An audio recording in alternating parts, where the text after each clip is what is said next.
Hello, and welcome back. It's been a bit quiet for a bit, and not because nothing is happening, quite the opposite actually. And I just needed a little bit of time to let things land a little bit before I could share about them. And that's what I will do now. A few weeks ago, I went into a program called Energiomstillerne in Norwegian.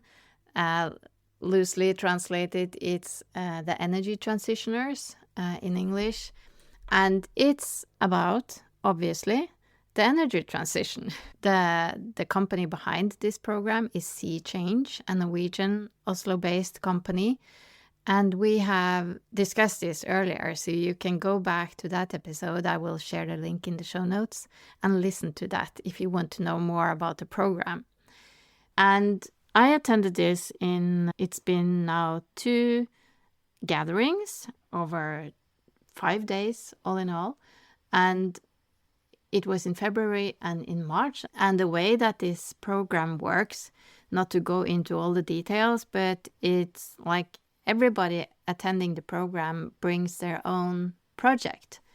And I did that as well.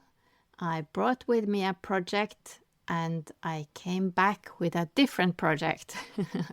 Not a completely different one, the same mission and kind of the same goal, but a very, very different shape. And I want to tell you a little bit about that.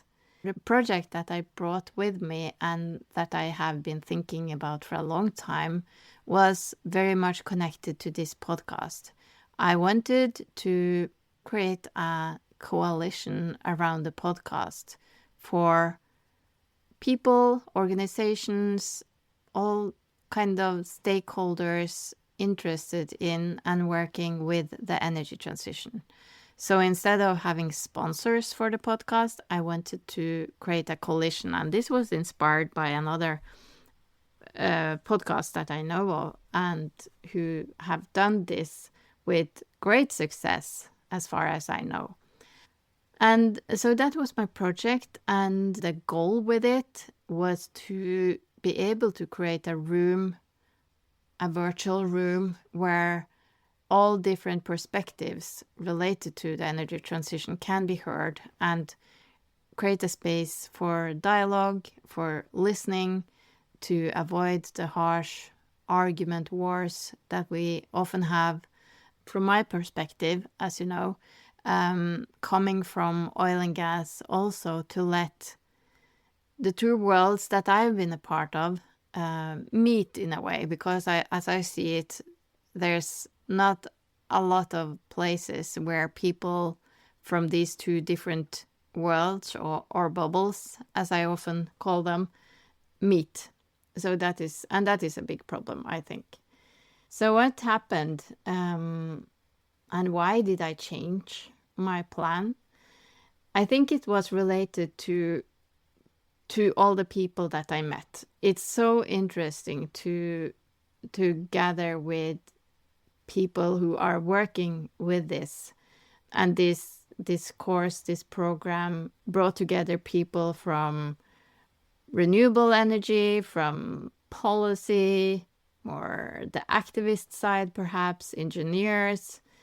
And it's very interesting what kind of conversations you get when you stop sorting people into categories like we often do. And I think the conversations that we had and the people that I met just changed the way that I see this. And instead of creating something like this, which will take a lot of new energy and like building something that people don't really recognize, I will rather go where the energy already is, building on something which already exists and using my time and my energy in the best possible way. And as I said, the goal is still the same, but it won't be directly tied to the podcast. And that also frees me up from only speaking about the energy transition on this podcast, because I like to talk about soulpreneurship. I like to talk about health. I like to talk about the future, and to not tie the project directly to the podcast frees that up, and that feels very good. Then something else happened, and that was after I got back from the program. I had a call with my long-time accountability partner, Barbara, in the US. We have never met, but we have been talking for years, and we are working on very, very different things, but we are quite similar in our struggles, in our goals, and what we would like to do or how we would like to work. And these conversations are always really, really helpful. And she asked me something which was quite random, I think, but it just changed a lot. And that was, what happened to that book that you were talking about a while back? And I just had to think, and yeah, that book. Well, it's sitting there in my Google Drive, and I was, this time last year, I applied for some funding to write this book, Norwegian organization.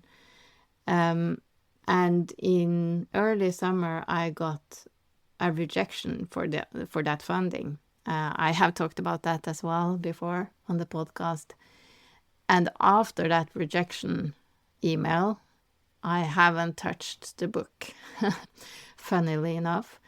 And after I hung up with Barbara, I picked it back up from the Google Drive and started to look at it, and I started to chat with Claude that I have started to use, and how could I frame this book in a different way related to where I am today.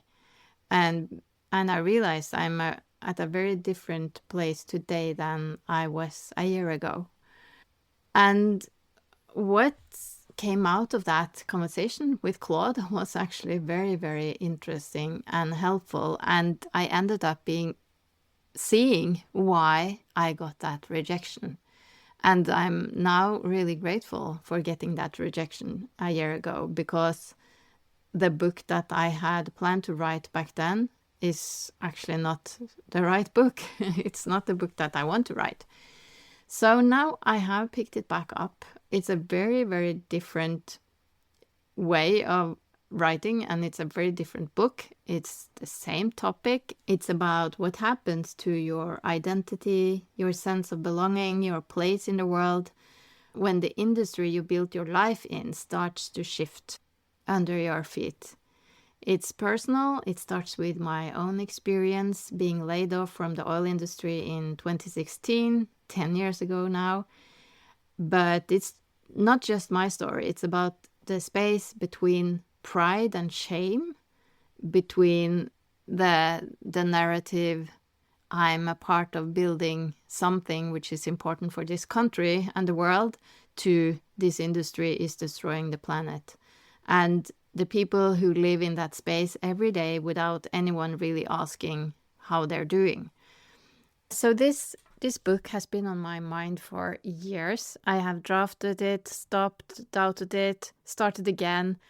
But I guess it was something with being in the room with all these different people from very different areas and seeing things from different perspectives at this energy transition program that made me start to think about it a little differently.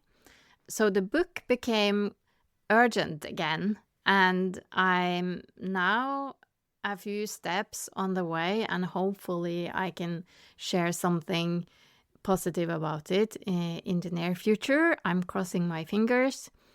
And also something else happened almost at the same time. A few weeks ago, I guess it is now, there was a new initiative coming out of the UK called Life After Oil. And I guess you can understand what that's about.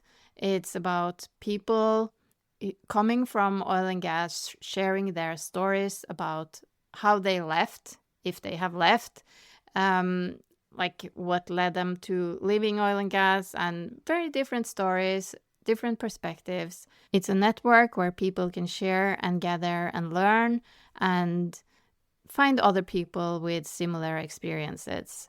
I have joined one meetup and a webinar and chatted with some of the founders, and it's a very, very interesting group. And I think we need something like this in Norway as well. And it's very hand in hand with what I'm writing about in this book, the human side of the energy transition, I would say.